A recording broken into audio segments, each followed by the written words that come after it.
everybody.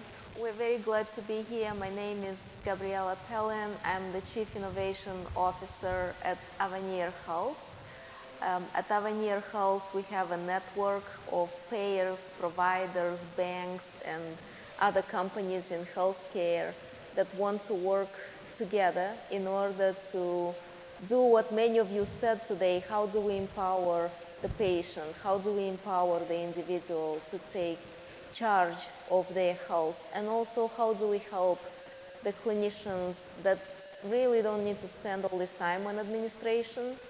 With the new technologies, we can absolutely do that. And we're very glad that we have this opportunity to have a conversation between us and with you. We're going to do also the introduction now of my partners in crime here on the panel. But once we start with the questions, please feel free to raise your hands as well if you want to ask something, and we will kind of weave you in so that we can have a conversation. Mark? So hello again, everyone. Mark Treshock, now speaking to you as the Executive Director of Emerging Technologies at CVS Health. And CVS has been a partner of Avaneer's since, I think, 2018, when it was called something different. It's funded through our ventures arm, as all of the Avaneer founding members did, and we're very excited in bringing it to fruition. Bob. Yep, and hey everyone, nice to meet you all. I'm Bob Holzer, and work at Healthcare Service Corporation. Just as a way of background for you all, that is the largest customer-owned health plan in the U.S., and we operate Blue Cross Blue Shield plans in Illinois, Texas, New Mexico, Oklahoma, and Montana. Kind of got to go around the horn to remember that. And I lead our strategic innovation practice there, and actually been looking at blockchain like many of you since late 2016, honestly, in the healthcare space. So been around the block and been talking about a lot, both internally and externally, and been fun to be a part of this collaboration with other payers and other providers and Avaneer Health.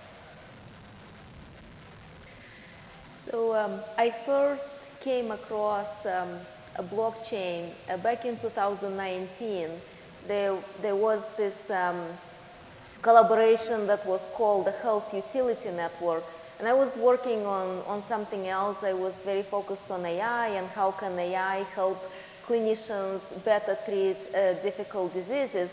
And one of our general managers, I was at the IBM in healthcare at that time, they tapped me on my shoulder and they said, well, we have this room full of clients, payers and providers, and they're very angry because they want blockchain right now. And I'm like, okay, what is blockchain? What happened? So it really piqued my interest, like what is going on? And then we all started working together, and I wanted to ask my colleagues here who were part of the initiative at that time, why do you think it's so hard to find new ways to collaborate in the healthcare industry? Yeah, I'll start. One, because we continue to operate in our silos. Right? I mean, healthcare's had these challenges for decades, honestly. And I think every one of us has been trying to solve it in the way we think best to solve it, within our four walls. I think what we realized, though, coming together with this group and this consortium is that there's a better way. Like, we can't solve these things independently, because then we run into challenges and we don't really understand from a payer side, we don't understand the challenges truly on the provider side until we start talking to them.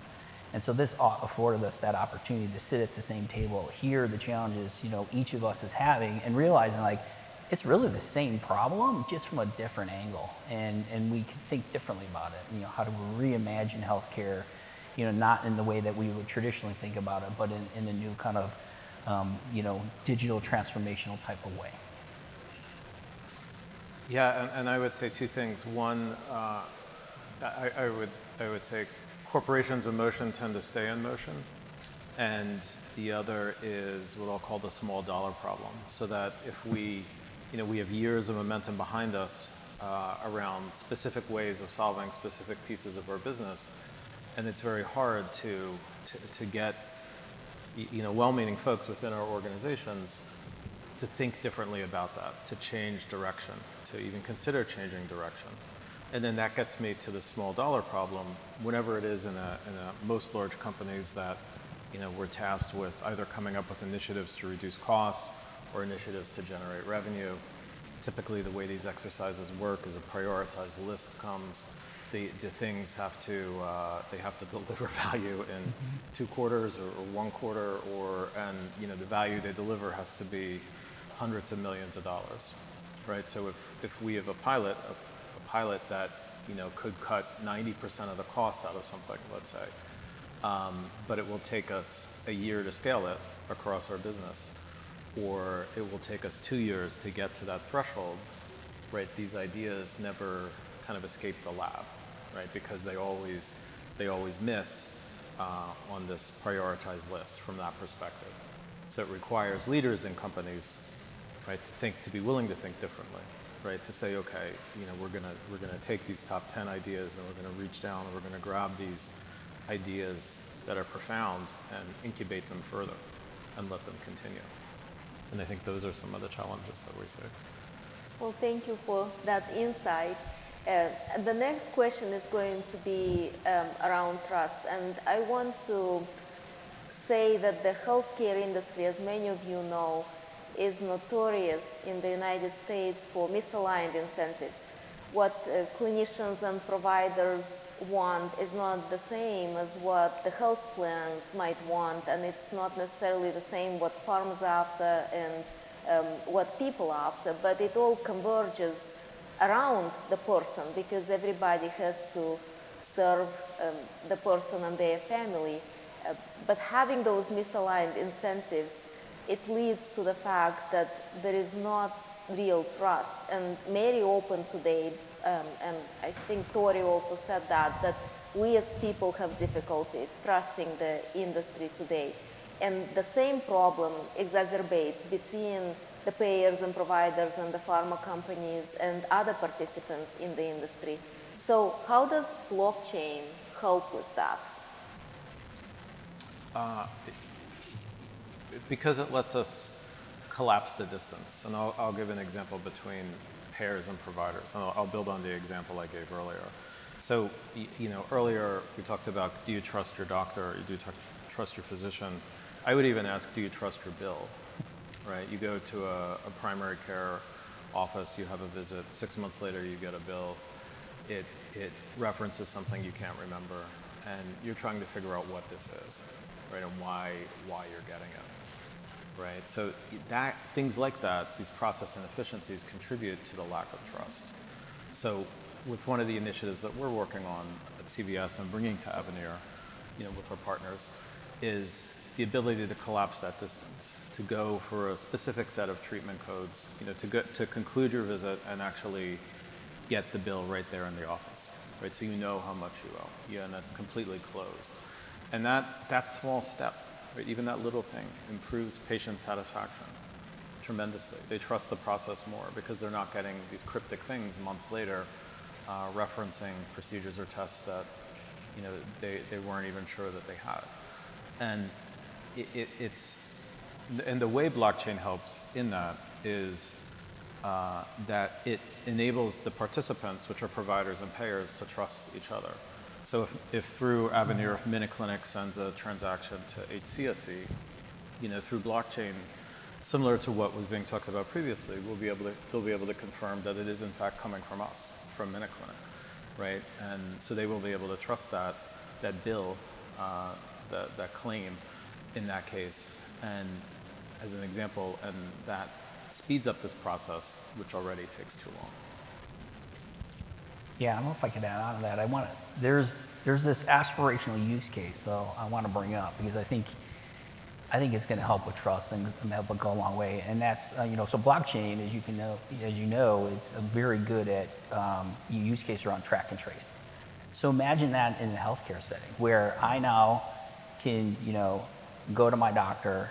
I can record that happened. I can record now that I had this diagnosis, and then I had this treatment plan, and then I executed on the treatment plan, and then I saw this other doctor or physical therapist, and all the way through my journey, imagine this world where we now have this, digital wallet where I can kind of see that all the way along the way. Because we often hear from our members that I didn't, like, wait a minute, I don't think I had that procedure. But they're confused because they didn't, they're like, well, did they prescribe that to me or did they not? And now I'm getting billed for it. Should I be paying for this? Like, I don't understand that. And if you just are transparent throughout the journey, like, I think that alone, to your point, like, it's connected to the payers and the providers. Everyone's on the same page, and then you as a consumer of that know that that's happening, and you can recognize it because, it's happening in the moment, and you can kind of verify it all the way along the way as well. So. Thank you. We're going to switch a little bit to the person. If you were to visualize what's going on in the technology stacks that are available today on the market, that hospitals use or health plans use, what everybody is using, it's not necessarily on the same standard. It's not necessarily talking to each other in a way that is connected, right? So it's not enough to create the connections between the parties. It's also very important that the back office gets streamlined onto one set of standards. We do have a lot of work around FHIR. FHIR is a communication protocol, so that is goodness.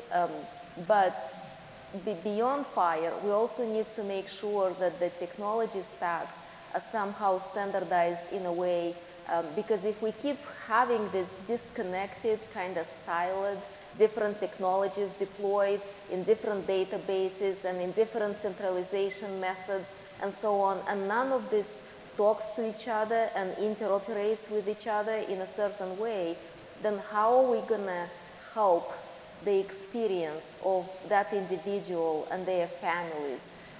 How are we going to focus on them, since we have to spend so much money maintaining those systems that are disconnected and keep adding on top of them more and more to try to make those systems to talk to each other? Do we really need to go that route? Or do we need to be more focused on the person and their family and reimagine the back office? So I'm going to ask Mark and Bob to talk a little bit about use cases that are focused on the individual and how does that transform the experience. Yeah, absolutely. So, I'll build upon the example I just gave around the real-time adjudication. So take that a step further, consider what I talked about this morning, the digital IDs, digital driver's license. So now imagine you go into a doctor's office, let's say a MinuteClinic, the CVS MinuteClinic, an urgent care facility. You have a digital driver's license, something issued from a state. You're able to use that to check in to the clinic, right, the doctor's office. Because that's an absolutely cryptographically assured, trusted source of your ID, right, that this is actually me, we can do a lot with that. MinuteClinic can then, through a platform like Avaneer, connect to all the payers that are on it to figure out where does Mark have insurance. Because that might probably not surprise to learn that this alignment of coverage is a big issue for us on the payer side. So because we're enabling this cryptographically assured digital ID on the front, we're able to resolve problems on the back. We're also able then, to use that ID ultimately once this propagates to resolve the issue of duplicate entries, right? Like I may go to one clinic and they may have me as Mark Treshock, another may have me as Mark A. Treshock, another may have me as Mark with a K, A. Treshock, right? And within Epic or Cerner or whatever we have, sometimes those things, they create duplicates, right? So back to your point about does the person know what procedures they even got, some of that can be attributed to these duplicative records that get created. And this isn't even considering the ones that are created nefariously, right? So, incorporating something which is coming anyway, right, digital ID, into the very, very front end of healthcare at the provider's office can simplify things for the provider and the patient and help collapse the distance with the back end. Sounds good. You're in? Yeah, I agree. I mean, we're all talking about, right? Yeah. Okay, so now that we've talked a little bit about this digital fabric, so to call it, that is going to connect but also transform the back offices of the payers and providers. Let's talk a little bit about the sharing, how this could be a sharing economy, right? Because now having this type of infrastructure and collaboration services, it means that the payer or the provider doesn't have to carry the burden of the administrative cost themselves. So Bob, why don't you start this one? Do you have any examples? Yeah, I do. And so I'm in innovation, so I like to be visual. And so let's kind of put you in the shoes of probably something that happens to you every day. And I'd love to hear, or not every day, but anytime you go after some large treatment, like let's just say knee surgery, maybe 3 weeks after you've had that procedure, you get a letter. Let's pretend this is a letter. Comes in snail mail. And you open it, it's from your health plan, and they're asking you questions like, I see you had this knee procedure. Do you have secondary insurance? And you're probably looking at it, it's like, well, why doesn't my insurance plan know that I have, that I may or may not have, or that, one, they're the primary, and that, yes, they should know that I already have other insurance kind of thing. But we don't. And I think the theme here, I heard a lot is data, access to data, and how do we get access to data? And not in a way that I have to move data. So data hops is bad in our world. We don't want to be moving data. We don't want to, pull in lab data and store it in our servers. We want it to stay where it's at, but have an ecosystem that we can connect to data. So one of the use cases we've been talking a lot about and that we're working on is around what we call coordination of benefits. So it's the idea that we can determine primacy or secondary, tertiary insurance that someone, our members in this case, or a patient has. But we can't get access to that data because the other data that we need is with another health plan, So Aetna in this case, I need to know and have access to their data. And then we can run standard rules. Like there's NAIC mark type of rules that I can run to determine who is secondary or primary or whatever.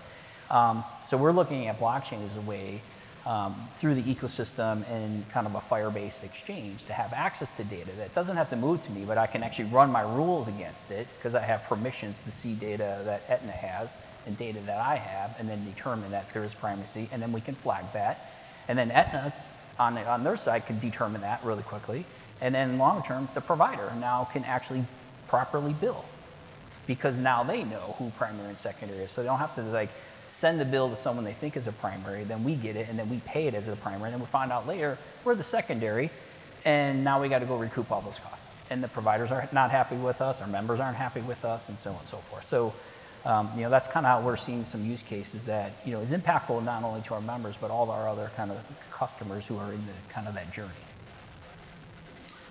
And I would say to build on that, an opportunity for all of us is to look upon blockchain and look upon platforms like Avaneer as an opportunity to defer some of this capability from within our four walls to someplace external. So our organizational instinct, right, as a big company is to build a database of coverage internally. We'll build a database, right, and maintain it and get data from other places and tend to its caring and feeding. But that's suboptimal. Because he's going to do the same thing and others are going to do the same thing. The benefit of this is, and this requires as much of a mindset change within our companies as a technology investment, is to say, okay, the source of that data, can be something like Avaneer. So we could rely upon them for the source of the data. All we have to do is connect to them and consume it. Right? Whether it's MinuteClinic that's consuming it, or Aetna that's consuming it, or some other business unit within CVS that's consuming it. So we have to be, willing as an organization to do that. And once we do that, we're able to move up the stack, right? To use a nice tech term, right? To get out of in this case the business of housing data, right? And managing data and keeping it in sync. Let Avaneer do that as a platform. We could do what we do best.